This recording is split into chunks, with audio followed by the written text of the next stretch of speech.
Cool. So tell me. Okay. Yeah, cool. Hello, everybody. I'm Jimmy Rocks of Electra Land Radio. We are coming to you from beautiful Gainesville, Florida, in the United States, and we're really happy to be here with you this evening. It's a wonderful thing. Well, it's a real pleasure. Real pleasure to be here. Thank you for having me. Yeah, so it's been fantastic meeting you. We've known each other for quite a while, but this is our first virtual meeting, and it's wonderful to see your face. Yeah, you too, man. And to get to know you, and that's really what it's about. It's about getting to know each other, and for musicians, that's even more important. And so I want to talk about your newest work. If you will tell us how you are making that bring your message to the people, because I know this is a collection of stories. Yeah, absolutely. So this year has obviously been a bit of a test for everybody, as you kind of well know. And rather than sort of like kind of not putting things out, a lot of people were kind of holding back and going, they've been a bit more strategic maybe with what they were doing. I just felt, keep the release schedule kind of happening and try and carry on as normal. So this year I've put out, initially I put out a record called Stand Up for the Heroes, which I felt was important because it recognised the key frontline workers that were making a real huge kind of effort to keep the ball rolling. Do you know what I mean? So I wrote a tribute for those guys, and we put that out in March, April. And then I put out another single called Whiskey and Honey, which has been doing really well. I'm a bit of a kind of character that likes to mix and merge genres as well. So, I've got a couple of genre sort of that I call kind of like rock step, which is a mixture of kind of dance and EDM kind of flavors. And so the album that came out previously to those two records, tail end of last year, was called New Kind of Normal, which is out and about, and that's a real mix and merge of those kind of genres through tracks. I know that you guys have been supporting Rocksteady and Night Stepper, which I thank you for, and so I keep trying to merge and mix and twist things to try and make something new, and with stories. I'm really into telling stories. I've got 2 books out as well, and stories are really important. The track, again, sort of like, it's just come out now, it's just about to come out, it's called Rise Like the Sun, and that's again sort of like a positive affirmation for us as we head up into Christmas and out into the new year, that I felt we needed something more positive, more uplifting, musically. So I've kind of gone Latin kind of rock mixture going, which is totally again different to kind of where I've been before, but I just felt there's a lot of stuff out there that is kind of running on an energetic that isn't exactly what I would say allowing us to kind of peak energetically. Do you know what I mean?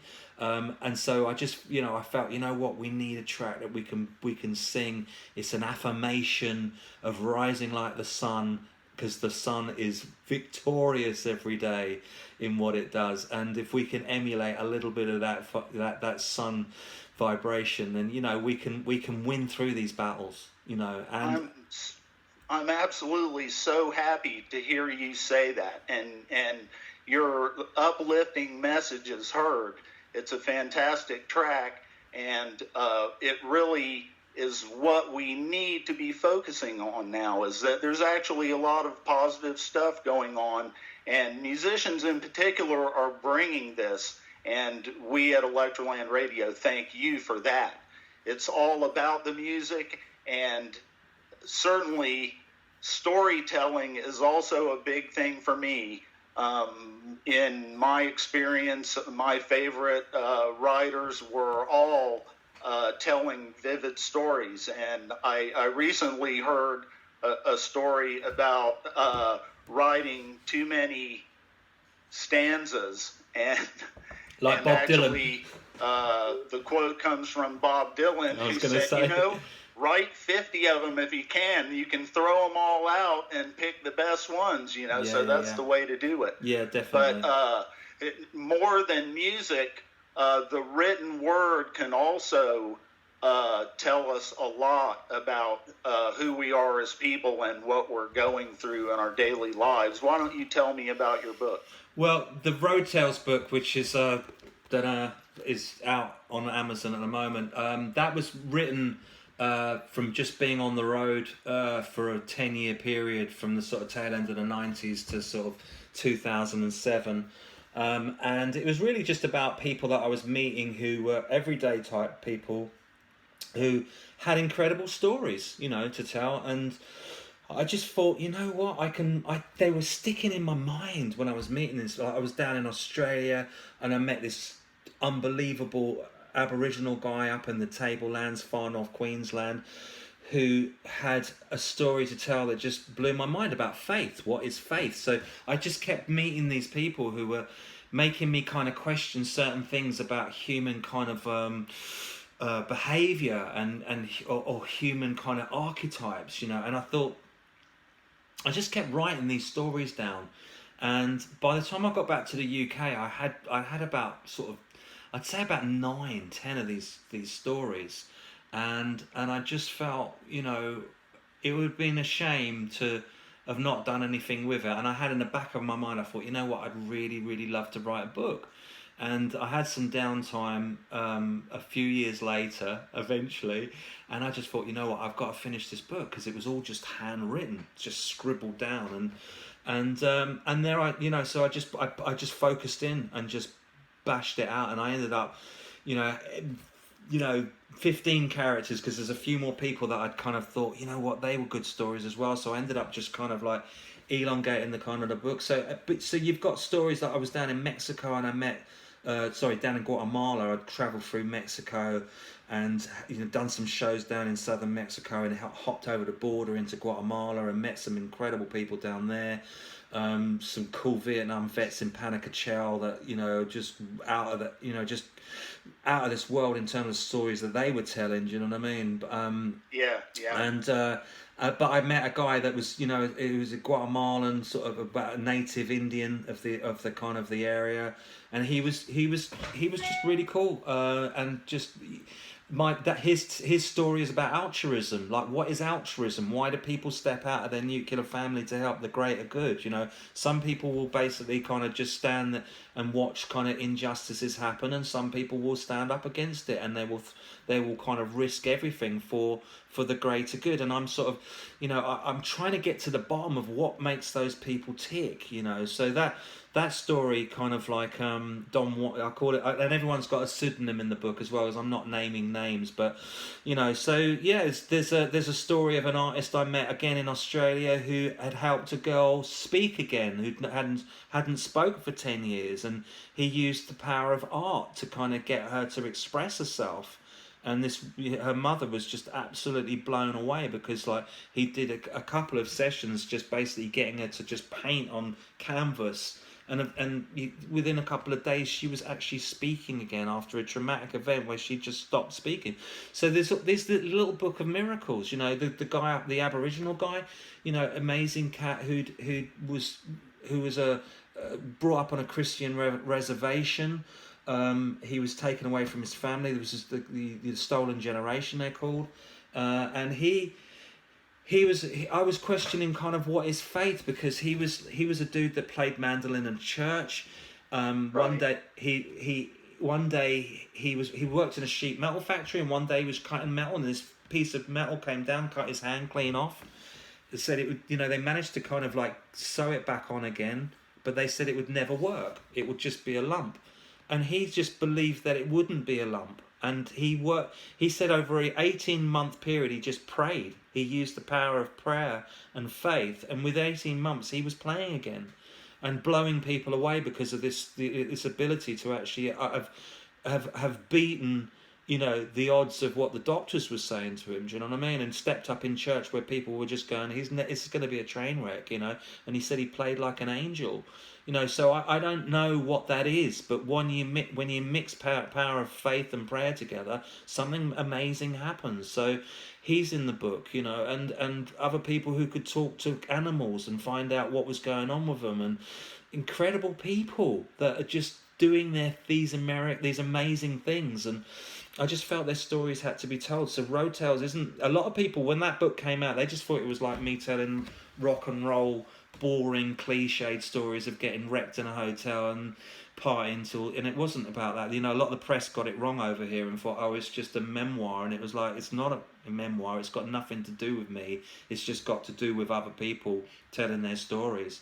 That's Road Tales, man. Do you know what I mean? So, you know, that it's just, you know, everything I do is about stories. So whether it's, you know, on New Kind of Normal, you know, Night Stepper is a story about somebody that's actually based on my life, really, that story, because there was a period of time where I didn't function in the daytime. I worked at night, you know, and you become a night stepper. Right. Yeah. So it's just, that's what it is. You know, the video is a take on that because we decided it was shot by a guy called Brendan McGowan in New York, who did he did Rocksteady, he did Night Stepper, he did Diamonds in Atlanta as well. And, you know, but Night Stepper, we was just thinking, what if we had this knight that wakes up in the 21st century and he's like a King Arthur's knight. And he has this experience of the 21st century, and so it's a little take on that, you know, Night Stepper. So yeah, everything's a story, and I think if you're telling a story, then it's something that people can relate to, because that's what we've done since time immemorial. We learn through stories.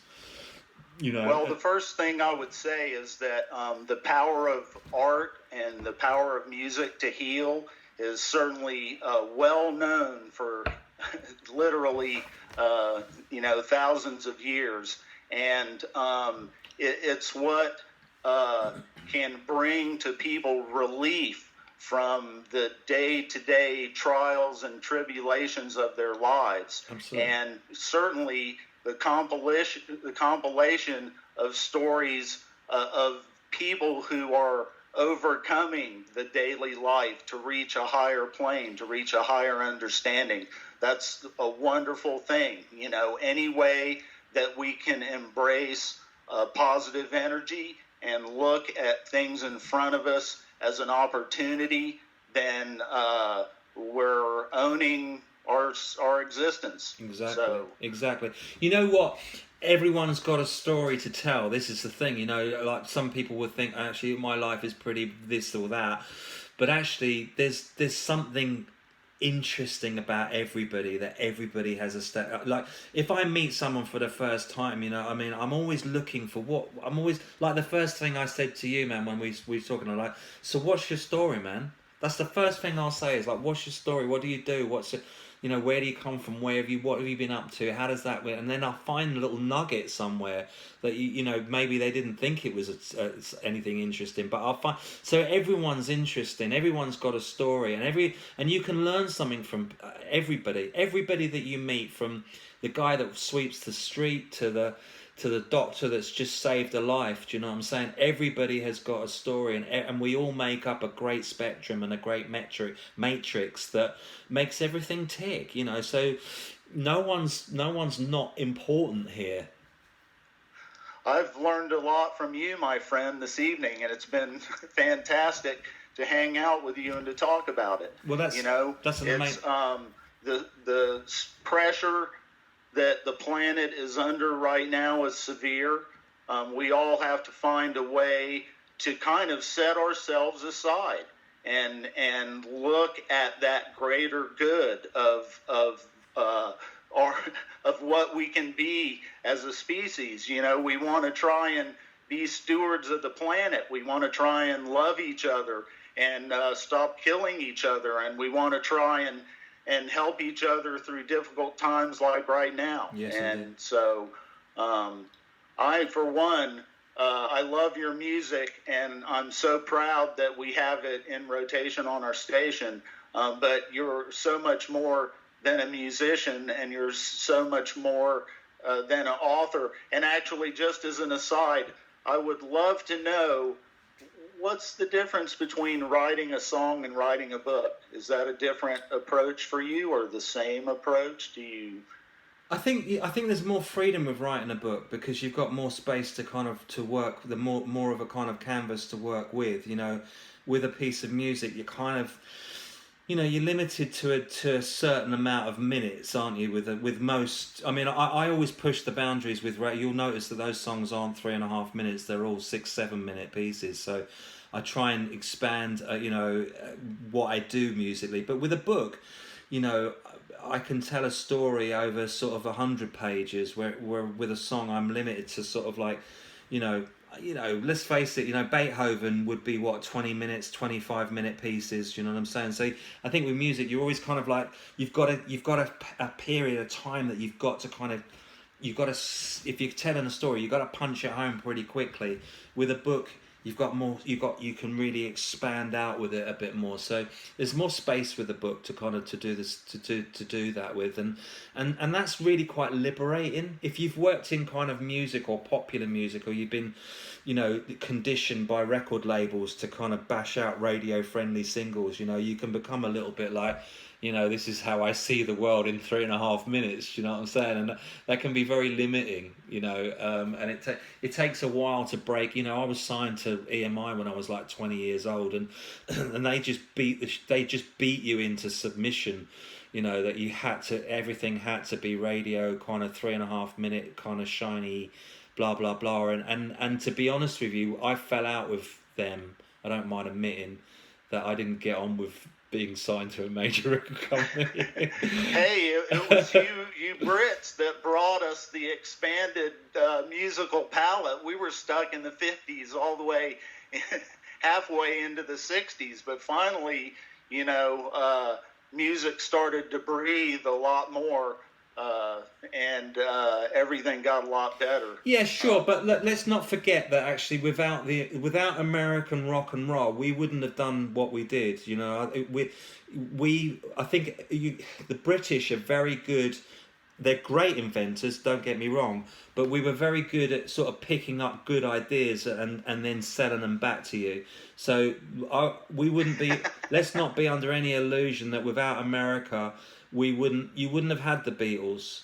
You wouldn't have had the Stones, because they would be probably singing kind of like 3/4 kind of timing, kind of, you know, European kind of boom cha cha boom cha cha kind of tip. You know, you gave us that boom ga boom ga boom ga. You know, and so we're eternally grateful for blues. You know, without blues music, we wouldn't have we wouldn't have had that kind of like that precipice to bounce off. So I think America and the UK have been very, you know, amazing partners over the years. Do you know what I'm saying? You know, for better or for worse, we've actually been really good at batting ideas across that Atlantic Ocean, and we gave, you know, you got ideas, and then you gave us ideas back, and I think we've evolved as two sort of countries. Some people would argue that it's not been the, you know, the special relationship that we could have had. We've made some mistakes together, but maybe we'll grow and we learn from those mistakes over the years and become a stronger unit that, you know, we can inspire more with the positive things that we do as nations. But I think as friends, I think we've got probably the greatest relationship in the world. You know, you name me two other countries that have actually got the relationship that the UK and America has. You know, we've got each other's backs. That's the bottom line. Personally, for me, I'll tell you that my grandma on my mom's side was from Manchester. There you go. So a great city. Certainly am just right there. Yeah. But there you go. Yeah, it's you know, everyone needs to think about everybody else. It's the idea of isolation is not one that's going to carry us to any kind of fruitful result. And so, you know, regardless of what the situation is, you can only do what you can do as a person but take the responsibility to do that thing, whatever it is, if it's recycling or if it's volunteering or if it's contributing to the welfare of somebody else in some kind of meaningful way, then we will all move forward. Yes, indeed. Instead of backwards. Sure. And we really need to start doing that. But yeah, you know what? I think 2020 has been a precipice. It's been a real turning point. I think, you know, in history, no, obviously for the obvious, but I think that, you know, for people soul searching and really kind of like working out what am I doing here and what's important to me. I've heard so many stories where people have said, you know what, I was working flat out, man, before. I didn't have time for my family. Now I'm hearing people going, you know what, I'm going to work a little less. I might have a little less money to spend, but I'll have more time with my people that I care about, you know. And that means that's frightening to a kind of governing body, because it means that people are suddenly thinking, you know, maybe I can step off the treadmill a little bit, and maybe I don't need that second car, and maybe and in that thinking, they're freeing themselves from consumption. And when you free yourself from consumption, you just have more time to feel and think about things that are actually important. You know, I'm not saying that sort of like the economy needs to tank because people aren't buying new cars. I'm just saying that, you know, when you stop being on the consumer treadmill, you free yourself up. You know, you free yourself up, man. And you know what I mean? And then that's the tip, you know. And you know, when you're free, you can make better decisions. You get me? Absolutely, I do. Cool. So, yeah, I'm not wearing the right shirt apparently. It's all right. I'm not filming anything, man. Do you know what I'm saying? Yeah. So it's all cool. Yeah.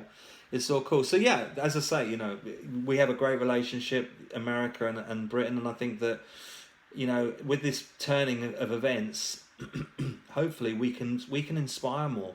We can do the positive things rather than the sort of negative things together. Like you know, the birth of rock and roll. What a positive thing that was for the world, you know.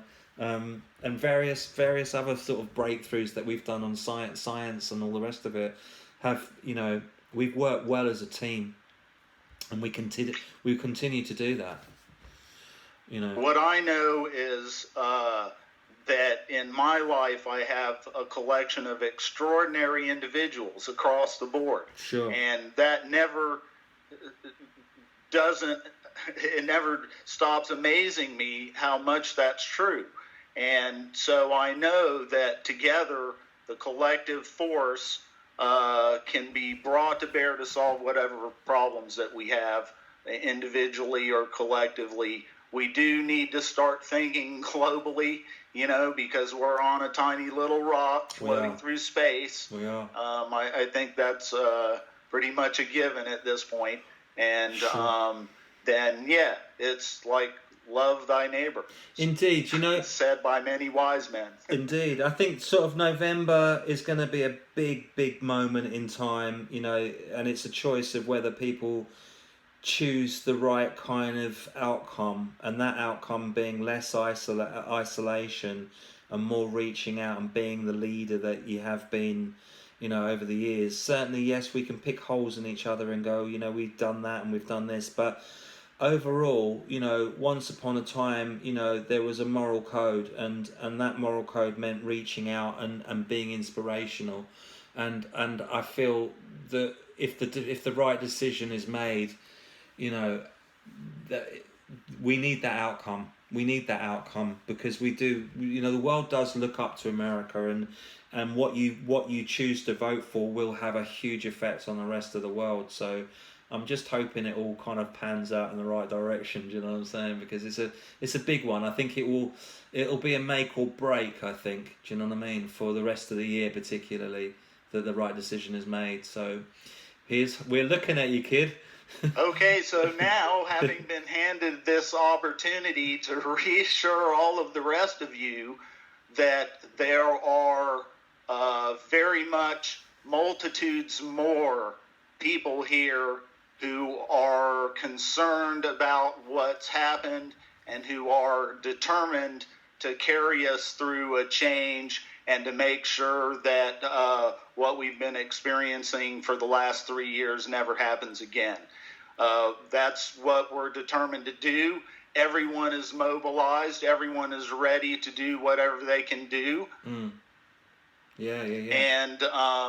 And so we are we seem to be finally off our couches, and we can attribute that in part to the fact that COVID stopped a lot of sporting events, leaving people with not a lot to do. But the tragedy of what's been happening socially and spiritually to our country has garnered a great amount of pushback. People don't like what's happened, and we're going to change it. So as quickly as we can get back in moving in a positive direction, we will. I trust the mechanics of our country. I think that that our system does work, and I think that's been shown over the last 4 years, is that in spite of all the nefarious intent and this and that, we have heard about it. It hasn't happened in silence like it does in too many other places around the world. So we will push back against that kind of ideology wherever we find it, and we'll use art and music and love and great songwriting and everything else to bring the message to the people. And here we do have, once again, the vast majority of the people are going to be who we are as Americans, and return our country to some kind of sanity. Good. That's a beautiful thing to hear, and we're just praying for you guys, really, because it's a huge. We're all going through a moment in time, but nothing probably on the same scale as what you guys have been through this year. It's been absolutely, because you've had the political and the kind of social plus the COVID thing as well, and it's been very full on to watch, to be honest with you. And I've got a lot of friends in America. I have a lot of support in America through radio stations and TV stations that play my material, and I do a lot of interviews with people from America, and it's heartbreaking, man, to see it kind of, what's been happening, particularly to communities in Chicago and San Fran and Minneapolis and all those kind of places, to see them kind of doing and going through what they've had to go through. It's heartbreaking, and it's hard to watch, very hard to watch, because you just feel powerless to be able to do anything to sort of to bring any kind of peace and love back to the situation. It's hard, all you can do is do what we're doing, which is try and spread a message of like unity and love, and do that through music or for a book or for a film, and as long as we're learning and we're moving forward and we're evolving, and as you quite rightly said, that we don't allow this kind of nonsense to happen again. Hopefully we can put 2020 behind us, man, as I touch a bit of wood here on the desk, and move forward, because that's what we need. We need change, man, but good change, not just change for the sake of change.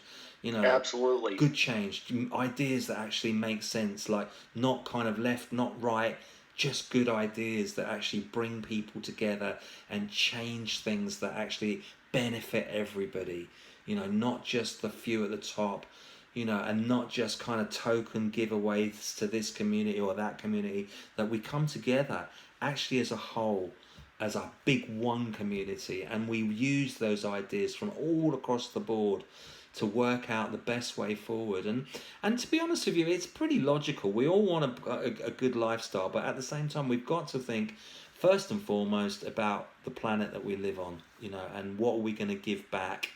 And that's my big message. I'm an animal activist as well, and I don't mind admitting that. I'm an animal activist. I'm about giving them a voice as well, because they're, sadly abused on such a massive scale around the world, and they don't get a say in the matter. And they're as important as us, man. Do you know what I'm saying? They really are. They've got you know, when you tune into Absolutely. when you tune into an animal, man, do you know what I'm saying? You know, and you become a friend to them. You know, that's an amazing thing, dude, because you learn, and you kind of you learn their world, and their world is a natural world, and that world allows you to into that space which is it's interdimensional. Now, a lot of people would listen to that and go, "Oh, it just sounds really hippie shit," you know, but it's not.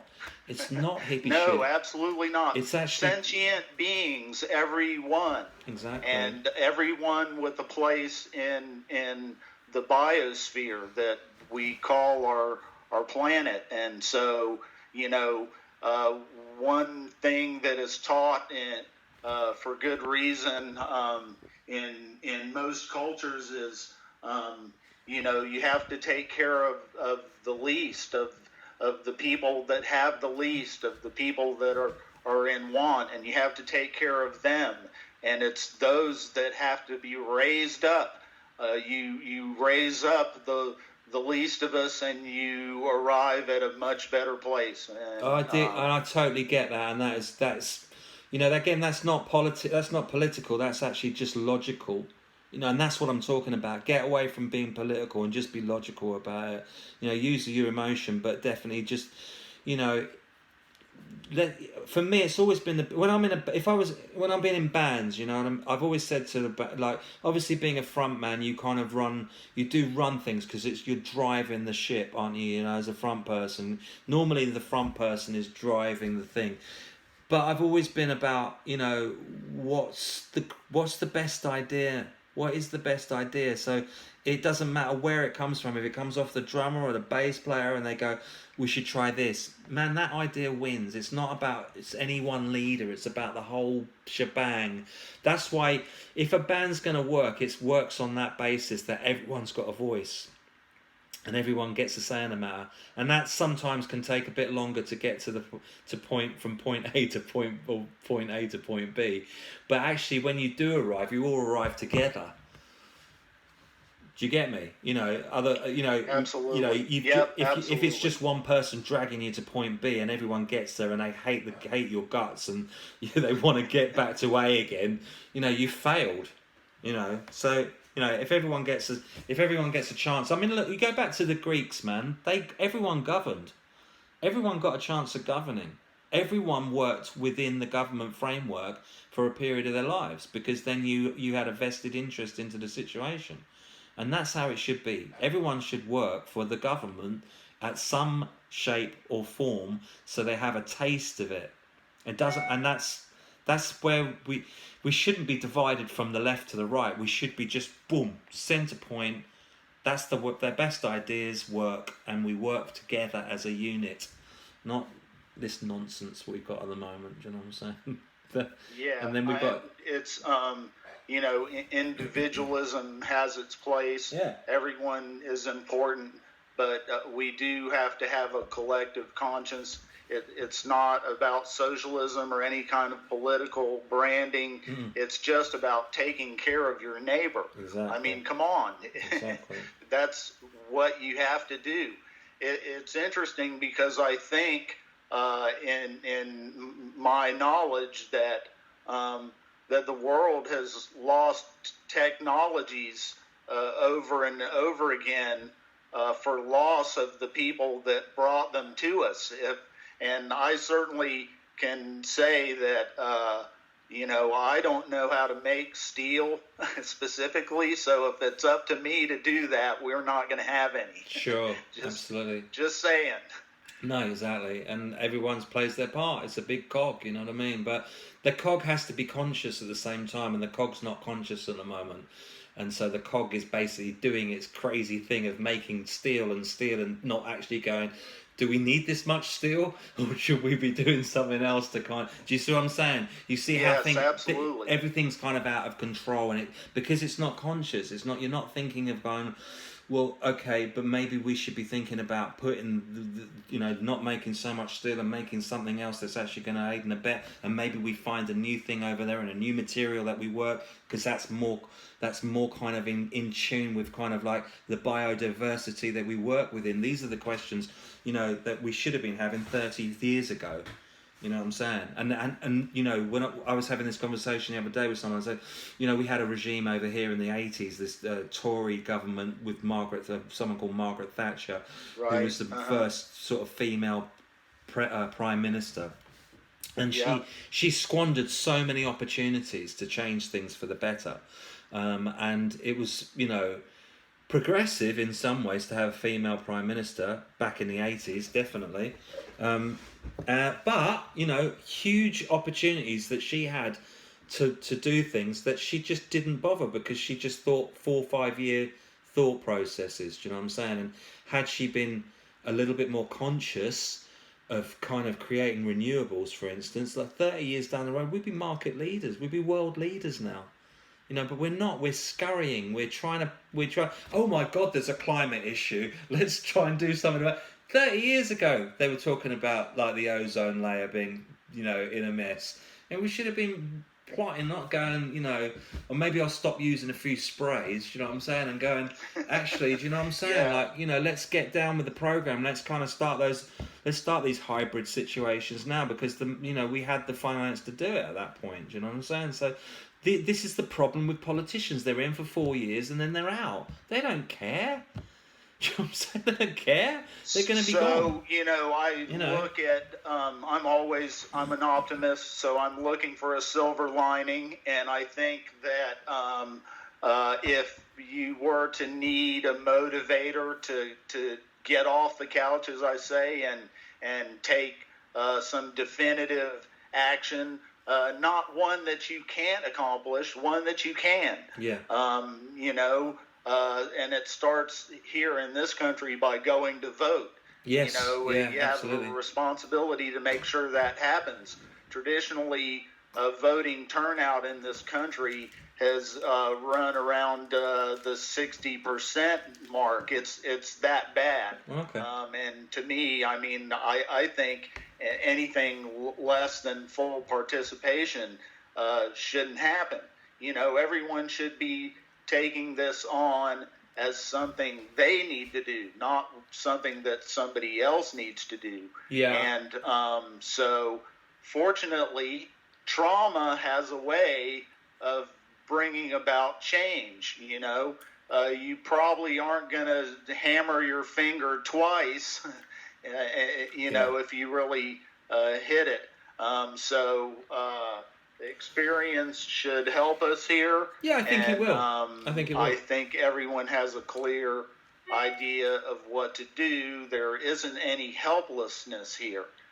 Everyone can actually do all of the things we've talked about. You can actually take care of your neighbor. You can actually, you know, even if it's holding the door for somebody, Absolutely. showing some human empathy towards another person and collectively trying to help others. That's what raises us up and gets us out of the mess we're in. Absolutely. So, and you know, but I think that when you look at the millennials, for instance, I think that they get a bit of a hard deal. You know, they get really slated by, you know, other generations, shall we say. But I think that sort of they're more politically motivated than our generation was. Do you know what I'm saying? In some ways, I mean, certainly I've always been apolitical, so I was always fighting against politics in general. But you know, it was very rare that you could find someone to actually bother having a conversation with. Do you know what I'm saying? Nowadays, right. I think the kind of millennials have switched on to the point where I think they find politics more revolutionary than rock and roll. Do you know what I mean? Like you, it is to some people. You know what I mean? Like, to some younger people. I mean, there is a lot of participation by younger people, and that's been overdue. Although, look, I understand. You know, when the tech boom hit, and all of a sudden there were a bunch of latchkey kids that didn't have any parents at home and were basically unsupervised. Back in my day, it was called getting kicked out of the house. Yeah, right. Which did wonders for me in terms of figuring out what was important. Sure.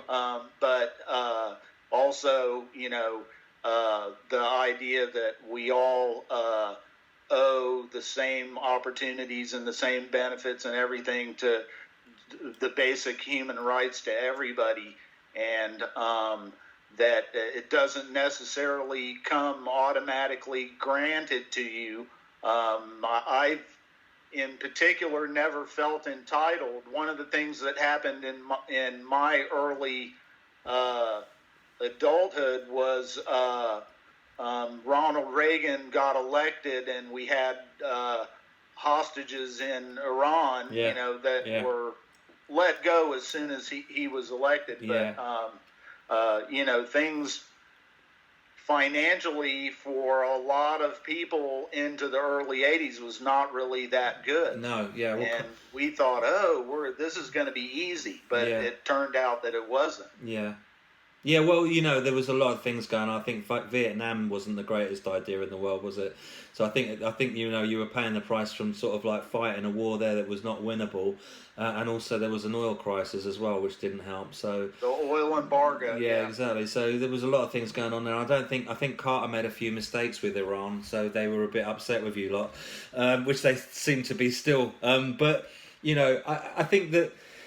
America's it had a thing going on where it just kind of wanted to keep picking fights everywhere, and it drained itself of kind of like, of its energy from spilling too much kind of its own blood and other people's blood at the same time. Do you know what I mean? I think that, but that's that's the fabric of it. But I think that, when you look at, say, possibly your generation or the counterculture generation of the sort of late 60s, early 70s, very politically organized and very kind of like, moving in, and then you've got kind of like a generation that rejected that, the punk kind of generation, who were kind of like, just absolutely kind of ripping up the rule book, and which was very good, but I think it fragmented sort of like certain things from actually kind of maybe formulating.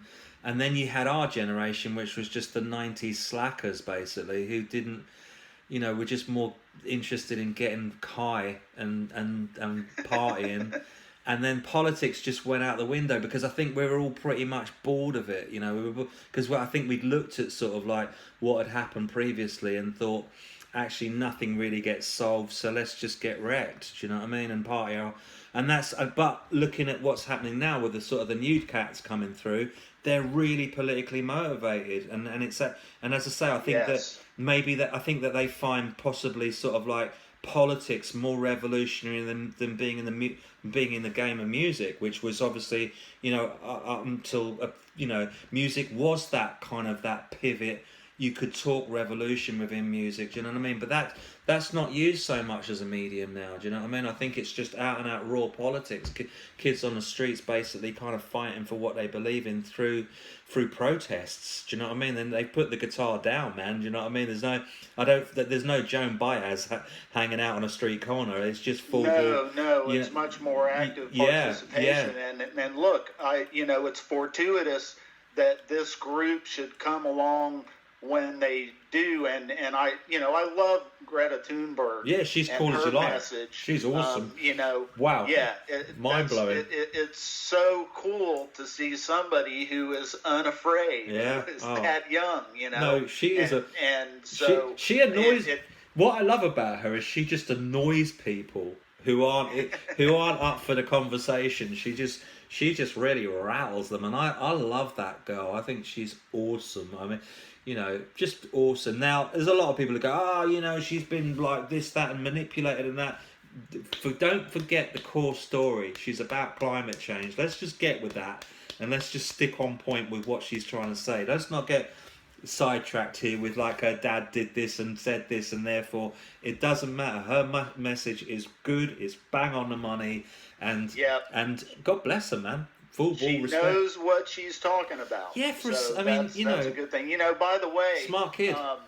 I was in London in the early 80s. I didn't quite know what to do with punk. Right. It took me a little while coming out of the 60s and 70s. Sure. And here in Gainesville in the South, the southern United States, we had Southern rock going on, which was great in the 70s, and that was what most people were down there were focused on that. Sure. Except that, here's the thing: if you wanted a date, you had to disco, you had to dance. Yeah. So forget all of that Southern rock stuff. You know, you have to get out there and boogie. Yeah, right. And it shared the great songwriting that came before. Sure. And then, you know, we're in London and we're hanging out with these two punk guys that are full on. They have their hair super glued into spikes, and Sure. one of them's got a bolt in his face. Sure. And you know, it was like, okay, you know, I'm not sure I understand that. Sure. I mean, I think it just took me a little while. Yeah, you know, it was a definite movement that actually ripped the rule book up, and it was good. It inspired a lot of DIY kind of activity that made people kind of set up magazines and, you know, become fashion designers, and there's so many things that came out of it, which was amazing. You know, I don't think sort of because the core of punk is anarchy, so it's not really kind of talking politics. It's just talking about smashing the system down, which in some ways was cool. You know what I'm saying? It was a cool thing because, you know, I mean, the Sex Pistols put the wind up. I mean, they were feared by the Houses of Parliament. They were talking about the Pistols. Literally, the government was talking about the Pistols, saying what a threat they were to the establishment. So that had to be a good thing, you know. But you know, the Pistols used music as such an armoured vehicle of attack. Yes. You know what I mean? Bludgeon. Whereas, like, I suppose you've got like Rage Against the Machine, but then that's more that was a 90s thing. But there isn't really that sort of kind of band that can do that thing like the Pistols or Rage or now. I don't think there is that. I don't know. You know, maybe people will sort of go, oh, well, you know, Drake's the new rock and roll, but I don't know if he's got that. I don't think Drake's really frightening Donald Trump too much. Whereas I think, whereas I think sort of like if you had a new Nirvana that was like really politically motivated, I think that would really galvanize a lot of people up. Do you know what I'm saying? Absolutely, and I think actually, you know, there's a lot of people with that mindset now that, you know, fuck it, we've just got to do what we've got to do. And that's all there is to it. Yeah, and I can feel that. You know, it's being talked about. You know, it's something that everyone has their eye on. You know what? No one likes to get cheated. You know? No, exactly. No one likes to get cheated. Exactly. That's the classic. I think by all rights, a lot of us here could say that we've been totally cheated out of what is reasonable.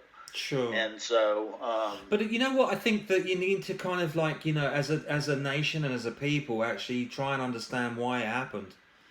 That's what you got to get to the core of it and go, why did that happen? Do you know what I'm saying? You know, I can do that in one word. It's greed and an essential human flaw. Maybe, I don't know whether it's inherent or whether it's taught and learned.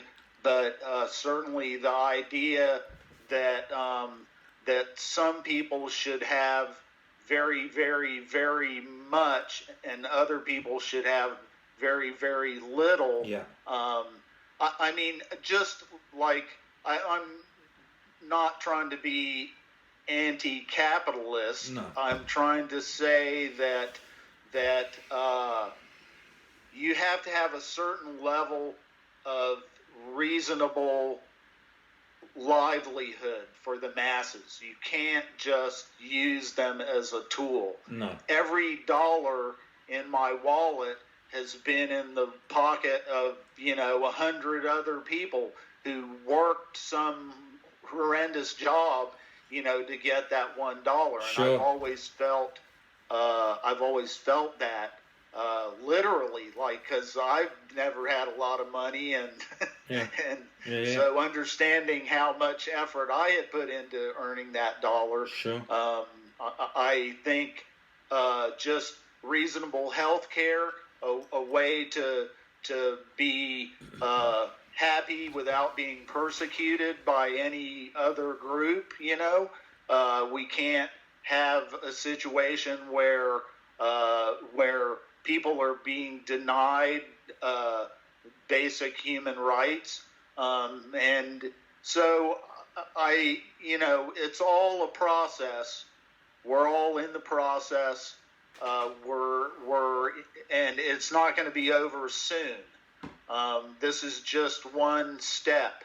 Maybe if the virus can somehow bestow us with a little bit of humility and a little bit of respect for the fact that nature doesn't really care one way or another whether we're here or not. That's right. And we should understand that too. This isn't stuff that is beyond the realm of belief, by the way. If you really open your eyes, it's intuitive. You should know that if you pollute the water, how are you going to have fresh water if you do that? And so on and so forth. Yeah, absolutely. So, once again, I get back to that thing of, well, everyone has to do as much as they can do collectively for the collective good. Because, ladies and gentlemen, we are on the spot right now. Yeah, Ice definitely. is melting. Pathogens are being released into the environment from permafrost. That's right. You name it. Insert your catastrophe here. Indeed. And once again, too, I'm not giving up. I'm an optimist. I'm going to fight every day for correcting what we're doing wrong and for amplifying and praising what we're doing right across the board. Well, God bless you, man. Do you know what I mean? There's a good heart in there, which is what we need. We need good-hearted people who are going to kind of push things forward, and you're definitely one of those people, man, driving the bus. So I'd full respect to you. You know what I'm saying? And certainly with what you're doing with the radio station and stuff, putting out that vibration on a day-to-day basis, it's you're really stepping up, man. And no one can say that you play, like when they said, like when you see those posters of the Great War and there's the kids sitting around the dad going, "Daddy, what did you do in the Great War?" Well, at least you can say you did what you did. You know what I'm saying? When the pandemic hit and the whole vibe was kind of like falling around you, you were putting out a positive affirmation every day for people, man. So, full respect to you. Well, it's absolutely a collective effort, with the responsibility that everyone has comes the joy of being able to contribute. And what we do with Electra Land Radio is just a tiny piece of it. Everyone is out there busting their ass. Everyone is out there trying to figure it out and do the right thing. And